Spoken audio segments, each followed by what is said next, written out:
Hai, selamat pagi. Senang sekali bisa berjumpa dengan Anda kembali. Saya percaya bahwa kasih Tuhan itu selalu baru di hidup kita. Amin. Karena itu tiap hari ketika kita bangun pagi, sebenarnya kita itu selalu punya alasan untuk tetap bersemangat. Ya, untuk tetap berpengharapan. Kenapa? Karena kasih Tuhan selalu baru buat hidup kita. Karena itu pagi hari ini, mari kita tanggalkan semua beban kehidupan kita.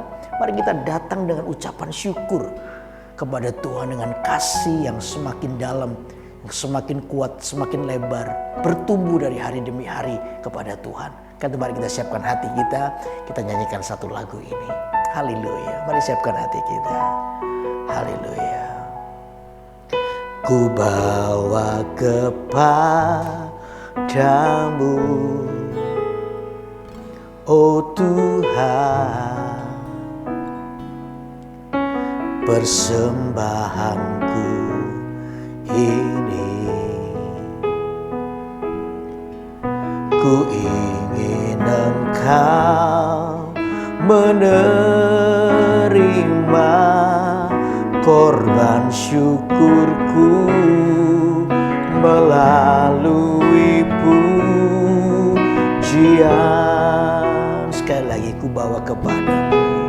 Haleluya. Ku bawa kepadamu, oh Tuhan, persembahanku ini. Ku ingin Engkau menerima, ku ingin Engkau menerima korban syukurku melalui pujian. Takkan pernah ku bawa selain yang terbaik,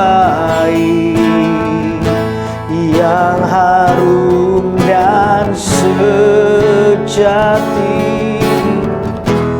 di hadapan tahtamu.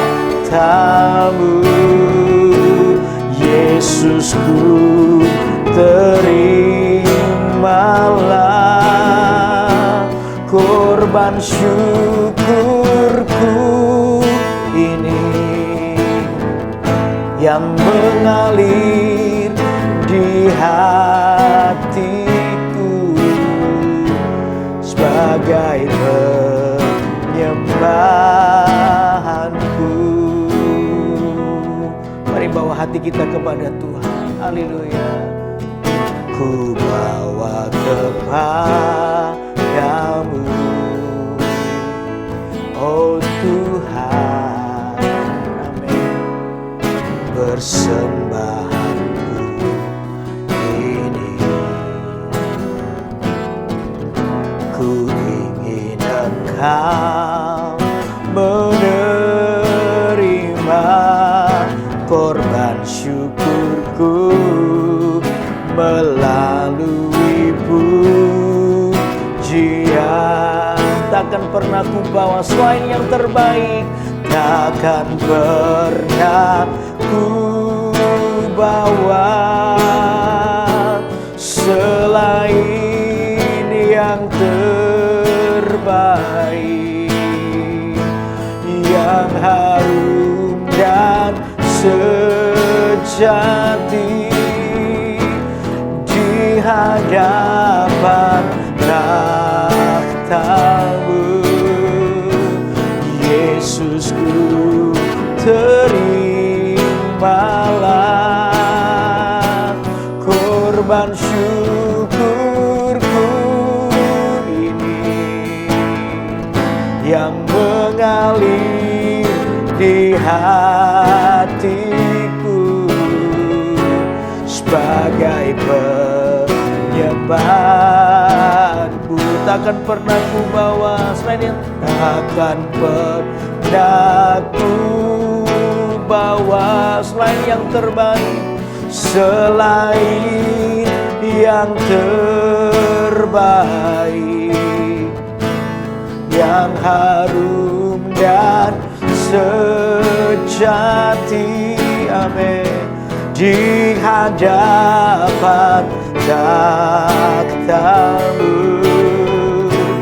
Yesusku, terimalah korban syukurku ini yang mengalir di hatiku sebagai penyembahanku. Sekali lagi katakan, takkan pernah ku bawa selain amin yang terbaik, yang harum dan sejati di hadapan takhta-Mu, Yesusku, terimalah korban syukurku ini yang mengalir di hatiku sebagai penyembahanku. Sekali lagi angkat tanganmu, katakan, takkan pernah ku bawa selain yang terbaik, amin, yang harum dan sejati di hadapan takhta-Mu, Yesusku, terimalah korban syukurku ini. Katakan, yang mengalir di hatiku, yang mengalir di hatiku, yang mengalir di hatiku sebagai penyembahanku. Mari angkat suaramu dan sembah Dia. Oh, kami mengagungkan nama Yesus. Haleluya. Kiralah matakan darah-Mu. Haleluya. Layaklah Engkau disembah. Oh, kiralah matakan doa. Haleluya. Haleluya. Kami menyembah-Mu, meninggikan-Mu Tuhan, lebih dari segalanya di hidup kami Tuhan. Oh, terima kasih buat setia-Mu, buat kesetiaan-Mu ada pada kami. Oh, kiralah matakan darah-Mu, hati kami rindu akan Engkau, lebih dari segalanya Engkau Tuhan. Oh, kiralah matakan darah-Mu. Haleluya, haleluya, haleluya, haleluya. Kiralah matakan darah-Mu. Oh, haleluya. Terima kasih Tuhan, terima kasih. Kami bersyukur, kami bersyukur Tuhan. Oh,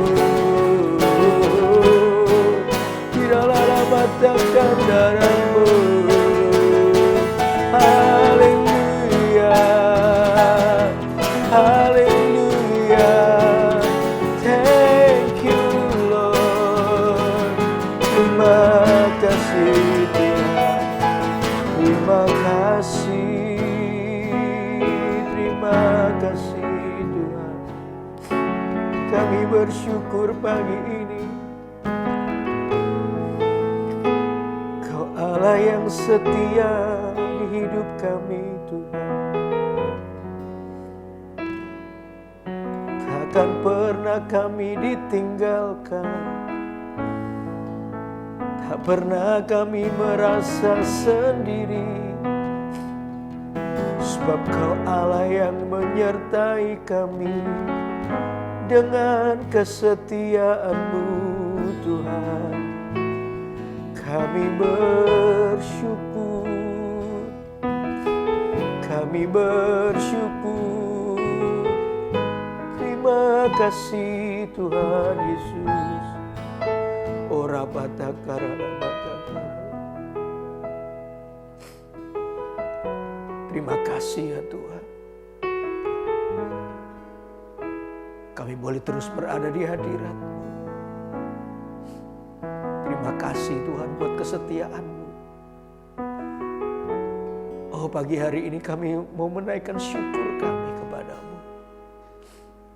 Sebab Engkau lebih dari segalanya di hidup ini ya Tuhan. Kasih-Mu cukup bagi kami. Thank you Tuhan, kasih-Mu cukup bagi kami. Itu yang membuat kami terus kuat dan berjalan bersama dengan-Mu. Sebab kami tahu pengharapan kami tidak pernah sia-sia. Karena itu jemaat, mari angkat kedua tangan-Mu bersama-sama. Mari kita bersyukur, kita katakan Kaulah segalanya di hidup kami ya Tuhan. Haleluya.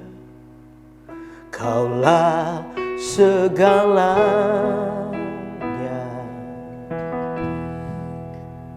di dalam hidupku. Kerajaan-Mu, kebenaran-Mu, itu bagianku.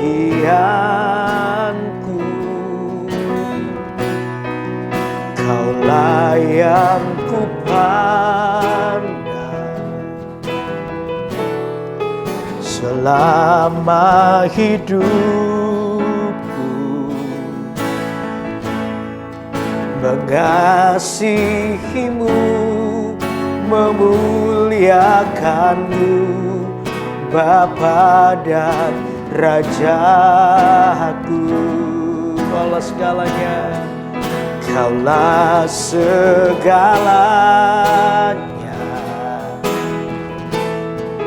di dalam hidupku. Kerajaan-Mu, kebenaran-Mu, itu bagianku. Oh, Kaulah yang kupandang selama hidupku. Mari katakan ini, mengasihi-Mu, mengasihi-Mu, amin, memuliakan-Mu, Bapa dan Rajaku. Boleh sekali lagi katakan, Kaulah segala, oh, di dalam hidupku. Kerajaan-Mu, kebenaran-Mu, itu bagianku. Kaulah yang kupandang selama hidupku. Mengasihi-Mu, memuliakan-Mu, Bapa dan Rajaku. Katakan, mengasihi-Mu, mengasihi-Mu, memuliakan, mengasihi-Mu, mengasihi-Mu, memuliakan-Mu, mengasihi-Mu, memuliakan-Mu. Oh, Bapa dan Rajaku.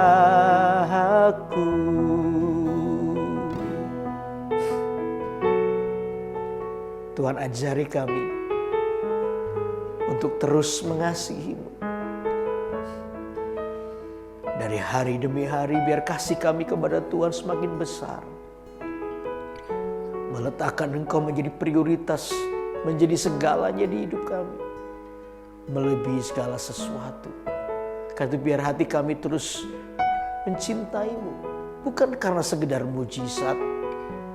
Memang ada beberapa di antara kami yang hari-hari ini dalam kebutuhan dan kami perlu mujizat. Tapi kasih kami kepada Tuhan jauh melebihi pengharapan kami atas mujizat. Sebab kasih kami kepada Tuhan tidak akan pernah boleh bergeser di hati dan hidup kami. Itu yang membuat kami tetap semangat di tengah-tengah persoalan. Di tengah-tengah situasi, bahkan doa yang belum dijawab sekalipun kami tidak akan pernah mudah untuk kecewa. Kami terus menjadi seorang yang mengasihi-Mu ya Tuhan. Terima kasih buat pagi ini. Hadirat-Mu ada di sini dan di rumah masing-masing kami masing-masing. Kami percaya Engkau memberkati kami. Terima kasih ya Tuhan. Kami mau mendengar firman-Mu. Biar firman menjadi kekuatan buat hidup kami. Terima kasih Bapa. Di dalam nama Tuhan Yesus. Yang siap mendengarkan firman Tuhan. Katakan sama-sama. Amin, amin, amin, amin. Wow. Saya ambil tisu dulu ya. Saya merasa hadirat Allah yang luar biasa pagi ini.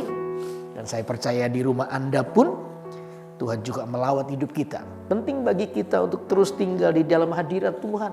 Sebab disitulah letak kekuatan hidup kita. Disitulah letak bagaimana kita terus berharap kepada Tuhan. Dan kita percaya bahwa pengharapan kepada Tuhan itu tidak akan pernah sia-sia. Karena itu saudara terus memiliki hati yang lapar dan haus kepada Tuhan. Amin. Itu membuat kita tetap kuat.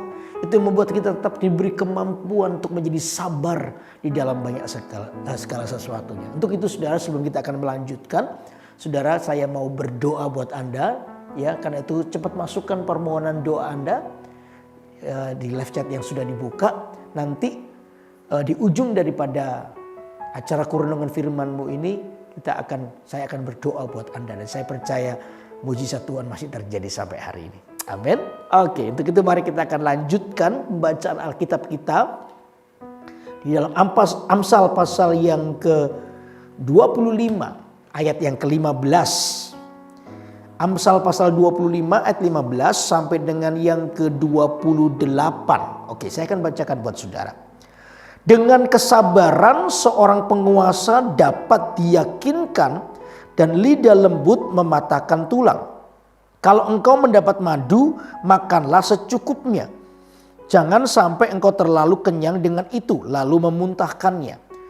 Janganlah kerap kali datang ke rumah sesamamu, supaya jangan ia bosan lalu membencimu. Orang yang bersaksi dusta terhadap sesamanya adalah seperti gada atau pedang atau panah yang tajam. Kepercayaan kepada pengkhianat di masa kesesakan adalah seperti gigi yang rapuh dan kaki yang goyah. Orang yang menyanyikan nyanyian untuk hati yang sedih adalah seperti orang yang menanggalkan baju di musim dingin dan seperti cuka pada luka.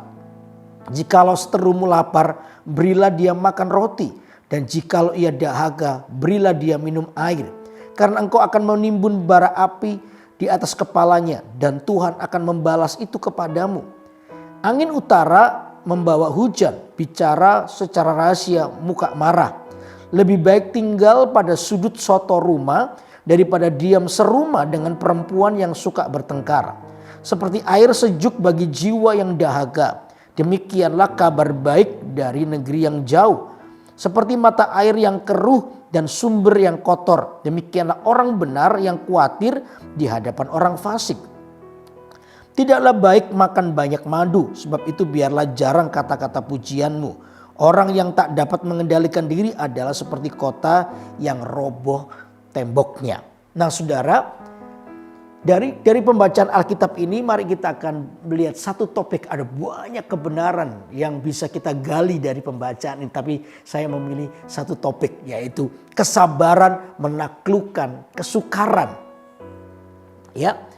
Dikatakan ayat yang ke-15 dan 28, ya, 15 dan 28. Dua ayat ini jadi dasar dari topik kita pagi hari ini.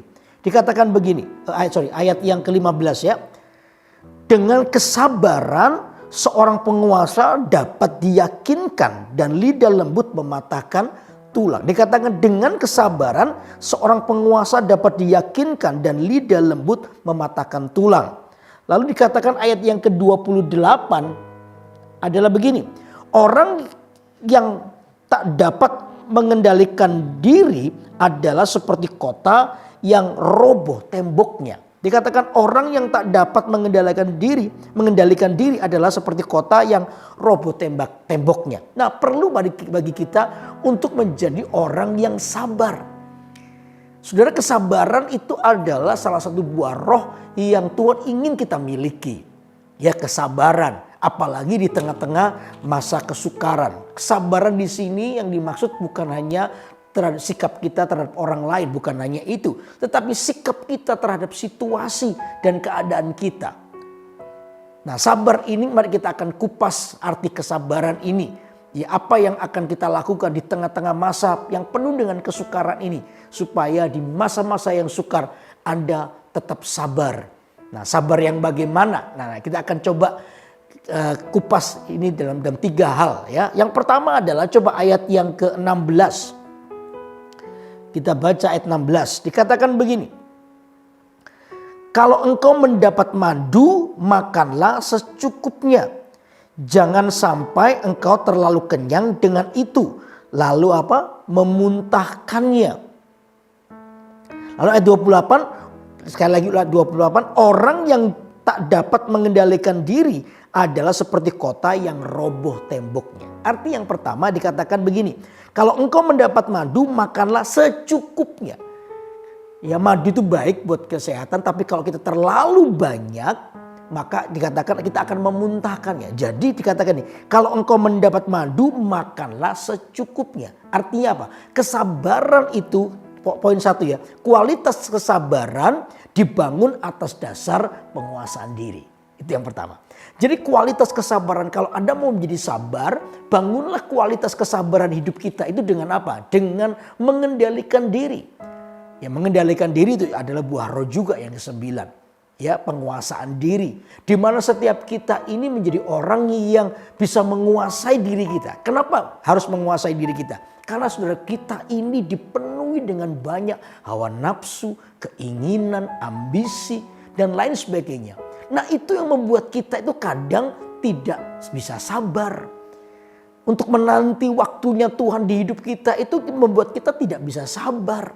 Lalu kita mengambil keputusan yang ceroboh, keputusan yang tergesa-gesa. Sehingga nanti ketika kita melihat hasil dari keputusan yang tergesa-gesa itu, kita menjadi kecewa. Lalu biasanya yang disalahkan itu pada 3 pribadi. Pertama, kita menyalahkan Tuhan.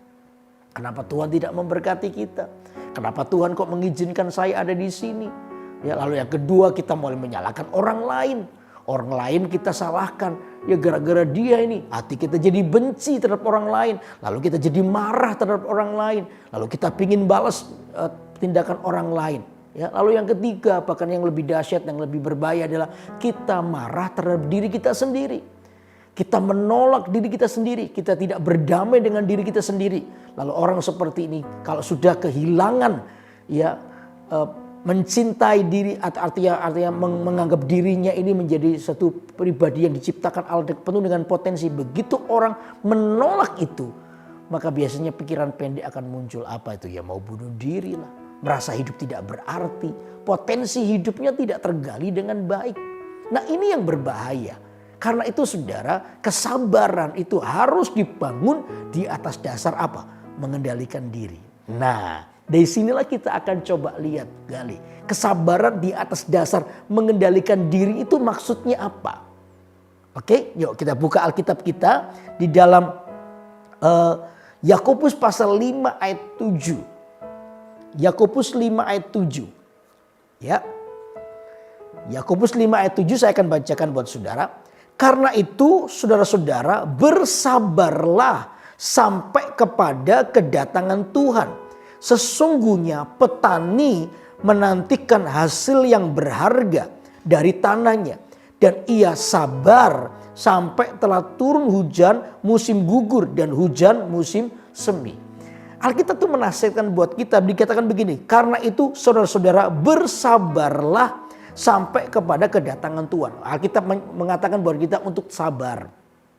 Sampai kita menantikan kedatangan Tuhan. Itu artinya begini loh. Cinta kita kepada Tuhan Yesus Kristus itu harus sampai menyongsong kedatangannya. Jangan patah tengah jalan. Sabarlah sampai kedatangan Tuhan. Nah lalu diberikan sebuah contoh di Alkitab. Apa itu? Sesungguhnya petani. Oh ternyata yang diambil oleh Alkitab sebagai contoh dari sebuah kesabaran itu adalah seorang petani. Kenapa petani harus sabar? Gini, petani itu harus sabar karena dia tahu ketika dia menanam nanti ada waktunya untuk panen. Nah masa-masa menanti daripada dia dari mulai menanam sampai panen itu butuh kesabaran. Nah kesabaran petani itu di sini bukan sabar yang udah nerimo udah mati ya mati begitu nggak lakukan apa. Bukan begitu. Tapi kesabaran petani itu begini. Petani itu melakukan bagiannya yang terbaik. Apa itu? Menyirami, kasih pupuk lah, menjauhkan hama wereng dan lain sebagainya, hama penyakit dan sebagainya, supaya tanaman ini bisa bertumbuh dan menghasilkan buah yang baik. Nanti panennya bisa berlimpah-limpah. Itu bagian petani. Jadi kata sabar mengendalikan diri adalah ini. Petani itu sabar menanti waktunya Tuhan. Tidak terburu-buru tetapi bagiannya adalah ini. Dia terus melakukan yang terbaik. Jadi kata sabar di sini bukan sabar nerimo lalu mati ya sudah. Bukan begitu. Tapi mengaktifkan iman. Dengan cara mengendalikan diri untuk tidak jatuh di dalam dosa. Mengendalikan diri untuk tidak kompromi dengan dosa. Sabar untuk terus menanti waktunya Tuhan. Mungkin di tengah-tengah kesabaran itu imannya sudah mulai lemah. Tapi orang ini adalah orang yang menguatkan hatinya. Baca Alkitab lagi. Oh dia berdoa lagi. Oh, dia tidak pernah mengizinkan imannya itu turun sedikit saja dari hidupnya. Itu bagiannya. Ya di tengah-tengah kesabaran menanti waktunya Tuhan itu dia terus memberi yang terbaik. Lalu saya percaya waktu kita melakukan bagian kita yang terbaik. Tuhan juga akan melakukan bagiannya yang terbaik. Apa itu? Mujizatnya akan datang di hidup kita. Oh waktu-waktu kronos itu akan tiba-tiba berubah menjadi waktu kairos. Dua-dua adalah waktunya Tuhan. Waktu kronos itu adalah waktu yang tidak terjadi apa-apa sepertinya. Ya biasa-biasa aja. Tapi itu ada di dalam waktunya Tuhan. Itu waktu kronos. Ya kayak ibu hamil. Ya 1 bulan, 2 bulan, 3 bulan ya ibu harus menikmati kehamilannya. Ya ibu hamil, saya nggak pernah hamil sih. Istri saya waktu hamil itu cukup berat juga bagi seorang wanita. Ya minimal gini loh, wajahnya jadi bengkak-bengkak kalau ya bengkak-bengkak kehamilan itu membuat wajah jadi bengkak lah, kakinya jadi besar dulu kaki foto model tiba-tiba jadi berubah jadi kaki kesebelasan begitu. Waduh mukanya hidungnya sudah mulai membesar dan lain sebagainya. Nah di tengah-tengah di situ dia butuh sabar. Gak mungkin dia lagi hamil 6 bulan gitu lalu berkata kepada saya, Pak aku bosan hamil gantian kamu. Gak mungkin, saya gak mungkin bisa hamil. Tapi dia harus bersabar. Karena nanti ada waktunya di mana waktu kronos yang rasanya gak ada perubahannya begitu-begitu membosankan itu. Tiba-tiba ada waktu yang namanya waktu kairos akan datang. Waktu kairos itu adalah waktunya Tuhan di mana mujizat kemuliaan Tuhan itu dinyatakan dalam kehidupan seseorang. Karena saya percaya di dalam hidup kita itu ada waktunya Tuhan yang namanya waktu kairos. Kronos itu juga waktunya Tuhan di mana Tuhan melatih kesabaran kita. Lalu di ujung daripada waktu kronos itu ada waktu yang namanya waktu kairos di mana kita akan melihat mujizat Tuhan buat hidup kita. Karena kalau hari-hari ini Anda di waktu kronosnya Tuhan. Seolah-olah mujizat belum datang. Bersabarlah dengan cara mengendalikan dirimu. Supaya Anda tidak keluar dari jalurnya Tuhan. Tapi Anda terus memberi yang terbaik. Melakukan bagianmu. Seperti seorang petani tadi dikatakan. Dia tahu masa panen. Maka di tengah-tengah menanti masa panen itu dia terus memberi yang terbaik buat tanamannya. Amin. Satu prinsip yang terus Pastor Philip ajarkan buat hidup kita apa itu? Persoalan itu pasti ada masa kadaluarsanya. Amin. Persoalan badai itu pasti bisa berlalu, pasti berlalu. Tinggal kita sabar aja mengendalikan diri kita. Amin. Itu poin yang pertama. Lalu poin yang kedua apa? Coba. Jadi poin yang pertama tadi adalah kualitas kesabaran dibangun atas penguasaan diri. Oke? Lalu yang kedua sekarang. Coba baca ayat 21 dan 22. Dikatakan begini. Jikalau seterumu lapar, berilah dia makan roti. Dan jikalau ia dahaga, berilah dia minum air. Karena engkau akan menimbun bara api di atas kepalanya. Dan Tuhan akan membalas itu kepadamu. Nah yang kedua dikatakan ini. Ya. Dikatakan ayat 21 ya. Jikalau seterumu lapar berilah dia makan roti. Dan jikalau ia dahaga berilah dia minum air. Saudara yang kedua, poin kedua ini penting. Bersabar itu artinya hidup berlawanan dengan prinsip dunia. Nah ini penting. Bersabar itu berarti hidup dengan hidup berlawanan dengan prinsip dunia. Kita ini harus punya, sekalipun kita ini masih hidup di dunia dengan semua sistem dan lain sebagainya, tapi kita sebagai anak-anak Tuhan, biarlah kita hidup dengan prinsip kerajaan Allah. Ya, ada beberapa hal yang memang kita harus mengikuti sistem dunia karena itu memang bagiannya. Tetapi ada bagian-bagian tertentu kita harus tegas.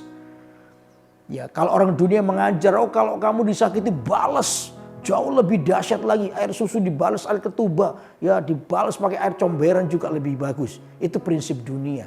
Tetapi prinsip kerajaan Allah adalah mengampuni, melepaskan pengampunan bagi orang lain. Karena itu sabar artinya tidak hidup dengan prinsip dunia. Sabar itu artinya kita hidup dengan prinsip kerajaan Allah. Di mana kita ini adalah orang-orang yang memegang teguh perjanjian Tuhan buat hidup kita. Makanya saudara arti sabar di poin yang kedua ini. Marilah kita adalah orang yang hidup berlawanan dengan prinsip dunia. Artinya begini, di tengah-tengah kesukaran. Jangan pergi kepada yang lainnya. Kadang-kadang kita ini karena kita tidak sabar, kita ini mudah untuk lebih percaya kepada sebuah pertolongan yang mungkin lebih bersifat instan. Kita mendengar orang lain. Oh, lewat orang pinter ini, dukun ini dan lain sebagainya dapat pertolongan dan lain sebagainya. Saudara, kita lebih mempercayai orang dengan kuasa kegelapannya, atau bahkan mungkin hari-hari lebih sering kita dengar ada orang-orang yang mengatasnamakan agama, lalu dengan cara-cara kompromi dengan dosa, ya dengan cara-cara ilmu gelap dan lain sebagainya, sekalipun pakai atas nama agama supaya menutupi semuanya. Karena orang-orang sekarang tambah pinter yang berhubungan dengan itu sedikit sekali yang percaya. Tapi karena ditutupi dengan kedok agama, akhirnya orang lebih percaya. Tapi padahal tetap itu adalah sesuatu yang sesat, yang salah. Nah saudara, ini berbahaya. Banyak kadang-kadang kita karena kita ini tidak sabar, kita ini pengen instan. Lalu kita coba meninggalkan kepercayaan kita kepada Tuhan, lalu kita pergi ke tempat seperti itu. Nah saudara, justru satu prinsip yang harus kita tahu. Iblis itu tidak akan pernah bisa memberkati kita dengan kekal. Iblis itu kalau memberi selalu ada embel-embelnya. Embel-embelnya itu apa ya? Ada upahnya yang harus kita bayar. Iblis itu selalu begitu.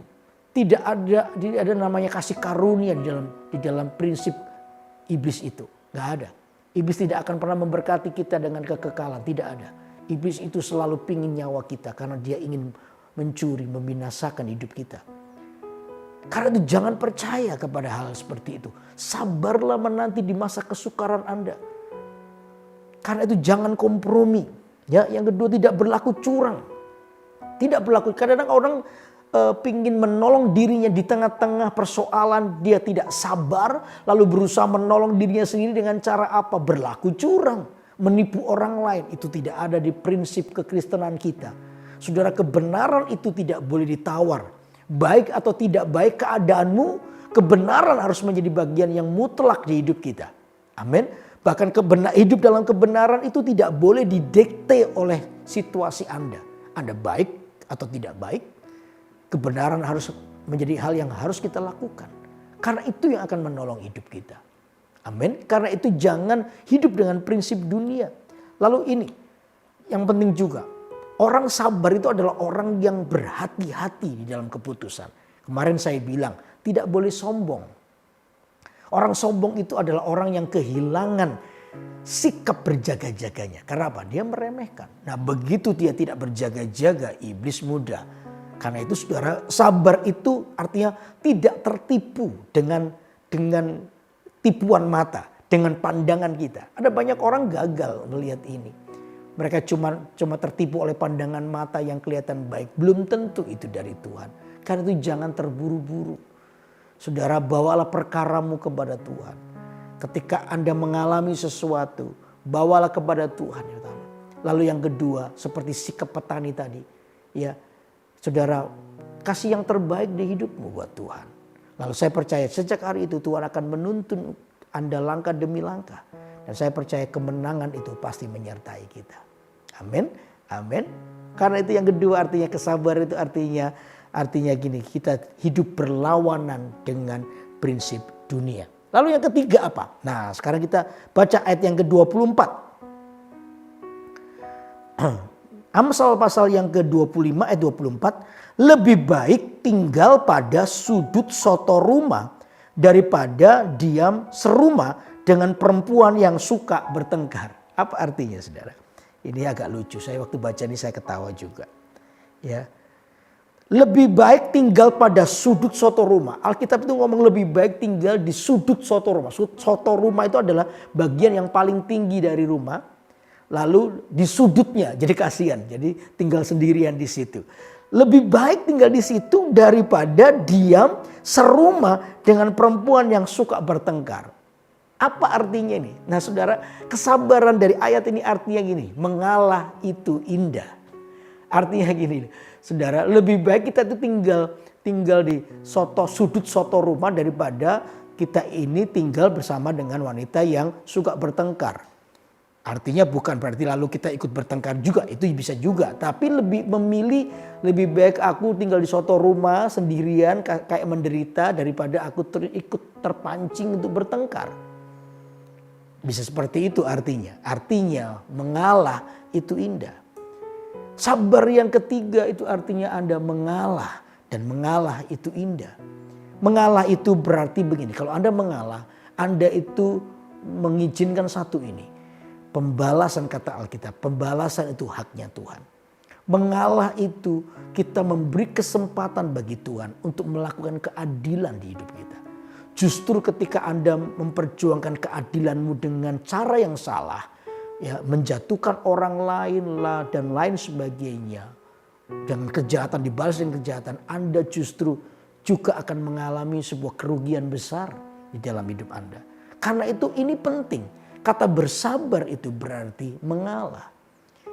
Ya, sekalipun mengalah itu bukan berarti kita ini seperti orang yang menyerahkan diri kita dibuat bulan-bulanan begitu. Bukan begitu juga. Anda harus berhikmat juga. Mengalah itu berarti tidak perlu berkonflik. Anda menyerahkan kepada situasi yang lebih bertanggung jawab. Kalau itu bicara soal hukum, serahkanlah kepada hukum.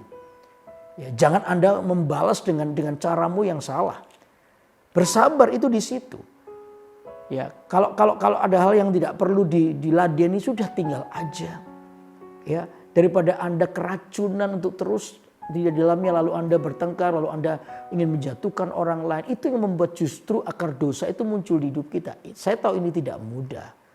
Tapi saya percaya mengalah itu indah. Karena di mana disitulah Tuhan diberi kesempatan untuk melakukan bagian Tuhan di hidup kita. Dan mengalah itu membuat hatimu tetap menjadi murni. Anda dengan sengaja untuk tidak meladeni, apalagi Anda tahu ketika Anda meladeni ada dosa yang menantimu di sana. Tapi Anda dengan tegas berkata tidak. mengizinkan tangan Tuhan yang bekerja, maka Anda kedapatan tetap menjadi orang yang murni, ya, orang yang sungguh-sungguh bisa menguasai diri. Mengalah itu berarti begini, Anda menanti waktunya Tuhan, ya, dengan cara Tuhan untuk Anda bisa melihat betapa kita ini akan melihat pembelaan Tuhan buat hidup kita. Mengalah itu kita memberikan hidup kita di dalam tangan Tuhan. Ada banyak alasan, saudara, mungkin kalau kita disakiti, kita ini punya alasan untuk pingin sekali membalas. Tapi ingat satu hal ini, bahwa kerendahan hati itu adalah sebuah pilihan. Kalau itu kesempatan datang kepadamu untuk menjadi orang yang rendah hati, pilihlah untuk jadi rendah hati. Seperti ini, seperti bahwa kesempatan itu mungkin tidak akan pernah datang lagi dalam hidupmu. Saudara, orang yang rendah hati itu adalah orang yang dimuliakan oleh Tuhan. Karena itu prinsip yang ketiga ini, mengalah itu indah. Saudara, jangan dengan caramu ingin membalas orang lain, tapi biarkan cara Tuhan sendiri. Dan saya percaya kalau Tuhan yang melakukannya, semua itu indah pada waktunya. Anda menjadi orang yang tetap menjaga hatimu bersih. Anda menjadi orang yang membuka hatimu untuk terus diberkati oleh Tuhan. Karena Anda mengambil sikap tadi, yaitu rendah hati. Amin, amin. Jadi pagi ini kita belajar 3 hal, ya, 3 hal, saudara, bahwa kesabaran menaklukkan kesukaran. Yang pertama adalah kualitas kesabaran dibangun atas penguasaan diri. Kita bisa menguasai diri kita. Lalu yang kedua, ya, hidup berlawanan. Bersabar itu artinya hidup berlawanan dengan prinsip dunia. Lalu yang ketiga, sabar artinya mengalah. Dan mengalah itu indah. Mengalah itu indah. Dan saya percaya Tuhan pasti memberkati hidup kita. Karena itu kalau hari-hari ini Anda di dalam sebuah pergumulan, persoalan, ya, yang Anda hadapi dan Anda sepertinya dihadapkan pada pilihan untuk memberkati, mengampuni atau membalasnya. Saudara, dengarkan firman ini buat hidup Anda. Saya percaya Tuhan itu pasti memberkatinya. Amin. Amin. Supaya kita menjadi orang yang tetap bersabar, ya, menaklukkan kesukaran hidup kita, baik persoalan ekonomi yang kita hadapi, sakit penyakit ataupun hubungan dengan orang lain. Dan saya percaya waktu kita belajar sabar, ada Tuhan di hidup kita yang menguatkan. Amin. Nah, untuk itu mari kita bawa hati kita kepada Tuhan, saudara. Ya, selain yang terbaik, ya, tidak ada yang lain. Selain yang terbaik, hanya yang terbaik untuk Tuhan. Ya, mari kita bawa kehidupan kita kepada Tuhan. Mari kita angkat tangan kita. Takkan pernah ku bawa selain yang terbaik, yang harum dan sejati di hadapan takhtamu. Yesusku, terimalah korban syukurku ini yang mengalir di hatiku sebagai penyembahanku. Saudara yang ada dalam pergumulan, cepat masukkan permohonan doa Anda. Sebentar saya akan doakan. Saya percaya bahwa Tuhan pasti menjawab doa kita karena Dia Allah yang mengasihi kita. Sabar di dalam segala sesuatu. Saya percaya Tuhan pasti memberkati kita. Amin. Amin. Nyanyikan lagu ini. Takkan pernah ku bawa selain yang terbaik, yang harum dan sejati di hadapan takhtamu. Yesusku, terimalah korban syukurku ini yang mengalir di hatiku sebagai sebagai penyembahanku. Sekali lagi katakan, takkan pernah ku bawa selain yang terbaik, yang harum dan sejati di hadapan kamu. Yesusku, terimalah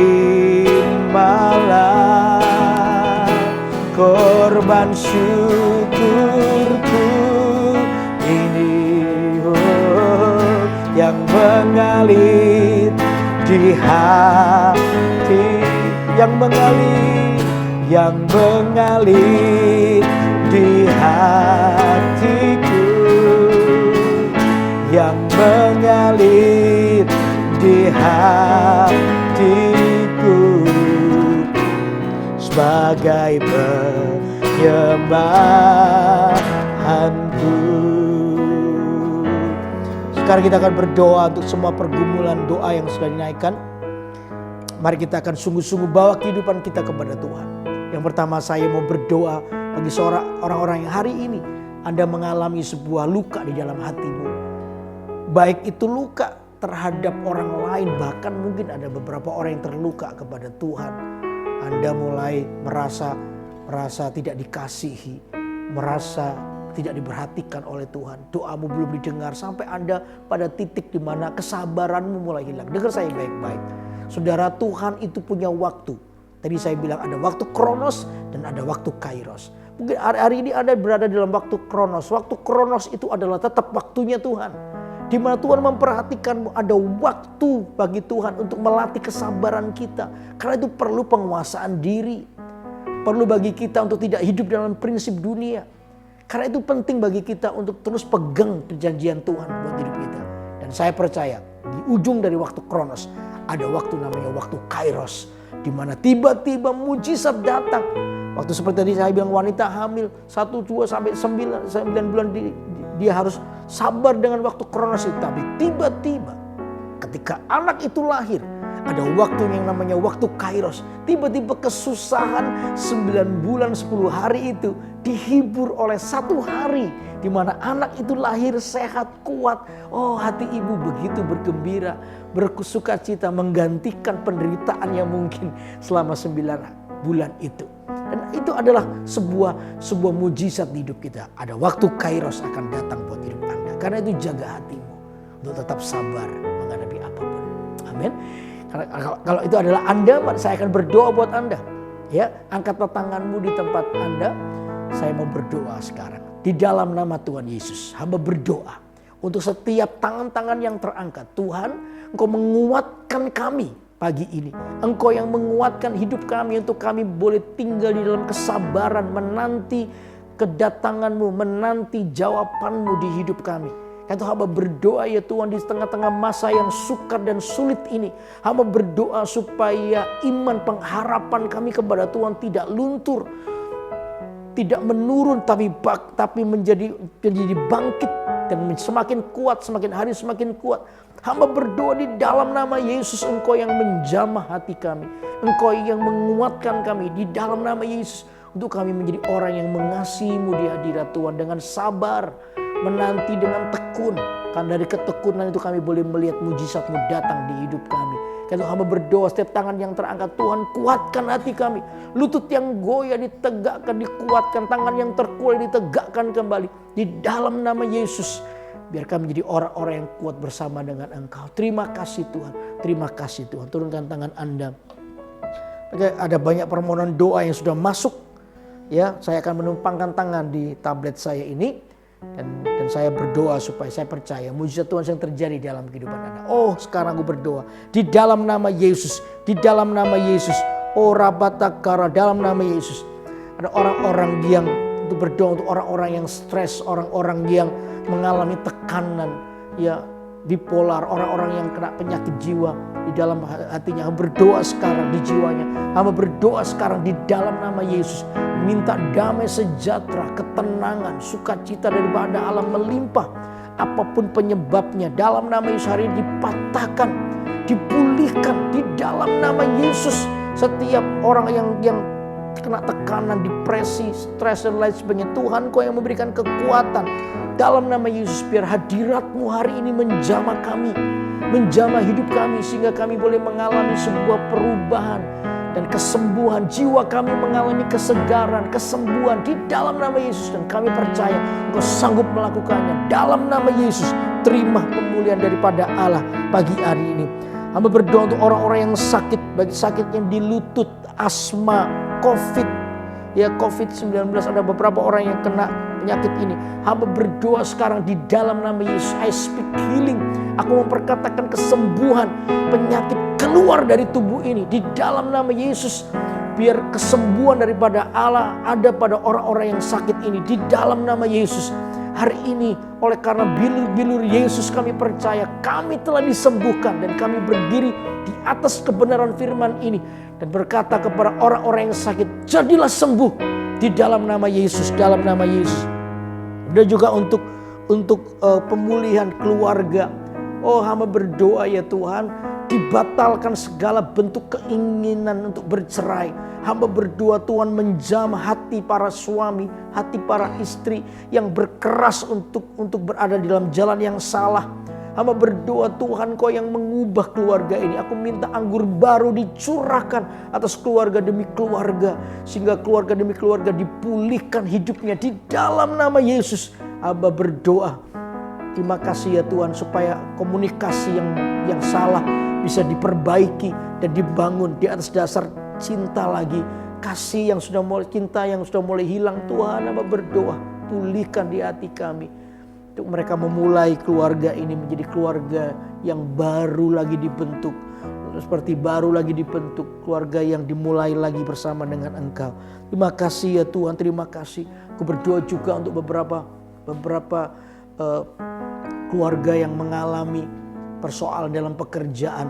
Mereka yang hari-hari ini di PHK, mungkin beberapa orang harus mengalami kebangkrutan, omset pekerjaan menurun karena situasi. Tuhan hamba berdoa di dalam nama Yesus, ada juga beberapa orang yang ditipu.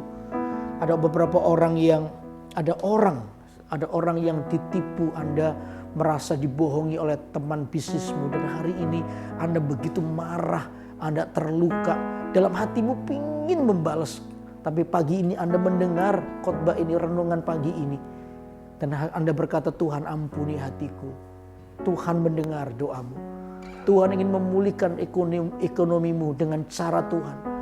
Bukan dengan caramu, tapi dengan cara Tuhan. Ada berkat yang sedang Tuhan siapkan buat hidup Anda. Siapapun Anda hari ini, saya merasa sekali di dalam hati saya ada orang-orang yang mengalami itu. Dan Anda ingin pakai tempuh jalur yang salah, ya, dengan kekerasan, bahkan ingin menipu dan lain sebagainya. Dengan saya baik-baik, urungkan niat yang jahat itu. Kalau harus melalui proses hukum, lakukanlah dengan baik, karena negara kita juga negara hukum. Tapi hatimu harus tetap murni dan bersih. Jangan ada sebuah kepahitan yang menguasai hatimu. Dan itu justru kepahitan itu yang akan menutupi berkatmu. Tapi Tuhan berjanji, dengar saya baik-baik, Tuhan akan memberkatimu dengan cara Tuhan. Karena itu terimalah janji Tuhan pagi ini. Di dalam nama Yesus pekerjaanmu akan dipulihkan. Tuhan sedang siapkan berkat tersendiri buat Anda. Terima di dalam nama Yesus. Dan Anda akan mengalami sebuah pemulihan secara ekonomi. Haleluya, haleluya. Mari angkat tanganmu. Takkan pernah ku bawa selain yang terbaik, yang harum dan sejati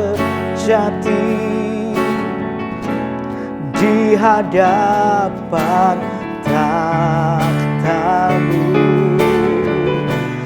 Yesusku, terimalah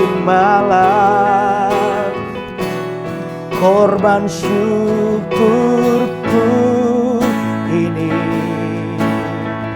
yang mengalir di hatiku. sebagai penyembahanku. Mari kita doa, terima doa berkat. Saudara angkat tanganmu, jemaat yang dikasihi Tuhan, sekarang terimalah berkat. Oleh karena Tuhan yang menjawab doa kita dengan caranya, untuk itu biar kesabaran itu ada di hati kita, sehingga kita menjadi orang yang terus melakukan bagian kita yang terbaik seperti seorang petani. Dan terimalah berkat Allah, kemenangan dengan cara Tuhan, dan kehidupan Anda adalah kehidupan yang memuliakan Tuhan mulai hari ini sampai selama-lamanya. Yang diberkati Tuhan, katakan sama-sama amin.